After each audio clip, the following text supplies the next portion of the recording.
Hello everyone, welcome study channel में आप सभी का स्वागत है। आज का टॉपिक है हमारा मेथड ऑफ मशरूम कल्टीवेशन। ये है वीडियो का थर्ड पार्ट, जिसके अंतर्गत हम मशरूम कल्टीवेशन के जितने भी स्टेप्स हैं उसको हम आज कवर अप करेंगे। तो चलिए स्टार्ट करते हैं आज की क्लास।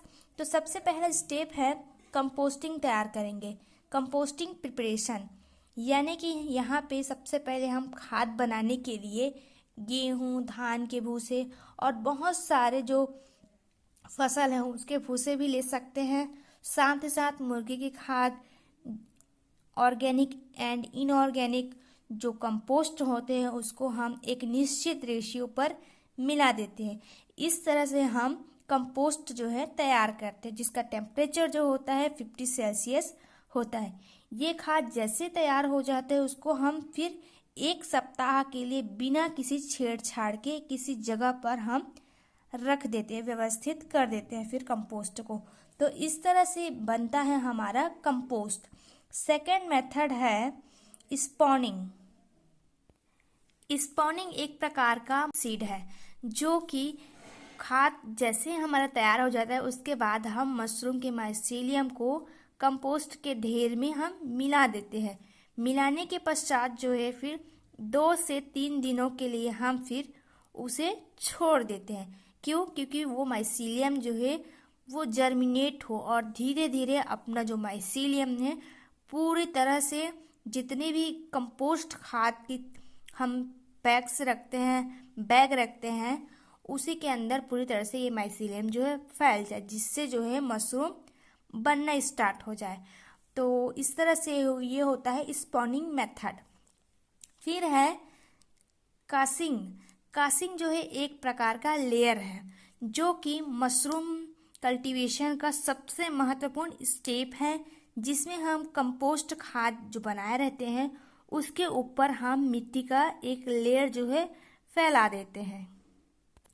फैलाने से क्या फायदा होता है? एक तो वो जो खाद है वो पूरी तरह से सूखता नहीं है, दूसरा जो है वो उसमें जो डिसीज होने की जो संभावनाएं होती है वो नहीं होती। तो इस तरह से हम उसमें एक मिट्टी का पतला लेयर बिछा देते हैं। फोर्थ स्टेप है हमारा क्रॉपिंग एंड हार्वेस्टिंग।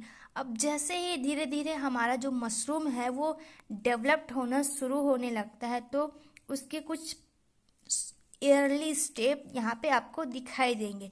जैसे कि सबसे पहले जो माइसीलियम होता है उसमें कुछ रेशेदार द्रव्यमान का एक नेटवर्क जो है 2 से 6 वीक में आपको फैलता हुआ दिखाई देता है। सेकेंड स्टेप आपको दिखाई देगा वो उसमें छोटे से पिन हेड स्ट्रक्चर वहाँ पे आपको दिखाई देगा। जब मशरूम जो है आपको हार्वेस्टिंग करना होता है उस टाइम में ये स्ट्रक्चर आपको दिखाई देंगे। थर्ड जो है, जैसे ही पूरी तरह से मैच्योर हो जाएंगे मशरूम तो उसमें बटन नुमा चरण जो है दिखाई देना स्टार्ट हो जाता है। मशरूम का आकार थोड़ा बड़ा हो जाएगा, साथ ही साथ आपको दिखाई देने लगेगा कि कौन सा मशरूम जो है वो पूरी तरह से तैयार हो गया है हार्वेस्टिंग के लिए। तो इस तरह से आप उसको पहचान सकते हैं। तो ये हो गया मशरूम के कुछ कल्टीवेशन के मेथड। अब इतना तो आप हार्वेस्ट कर लेते हैं और हार्वेस्ट करने के बाद आपको प्रिजर्वेशन भी करना बहुत ज़रूरी है। हार्वेस्ट करने के बाद 5 जो हमारा स्टेप है वो प्रिजर्वेशन, यानी कि उसको हम किस तरह से बचा कर रखें जो बहुत दिन तक हम अपने मशरूम को दूसरे एरिया में पहुंचा सके। तो मशरूम का जो लाइफ टाइम है बहुत कम है, शॉर्ट होता है। इसको हम प्रिजर्व रखने के लिए वैक्यूम कूलिंग या फिर गामा किरण के द्वारा हम उसे प्रिजर्व कर सकते हैं, जो 15 सेल्सियस पर हम इसका स्टोरेज जो है करते हैं। किसके माध्यम से? साइट्रिक एसिड, एस्कॉर्बिक एसिड और ब्राइन के घोल में हम फ्रिज ड्राइंग आदि जैसी प्रक्रियाएं का प्रोसेस का यूज करते हुए हम इसका प्रिजर्वेशन कर सकते हैं। तो ये हो गया पूरा इसका मशरूम कल्टीवेशन के मेथड्स इस तरह से कंप्लीट होते हैं।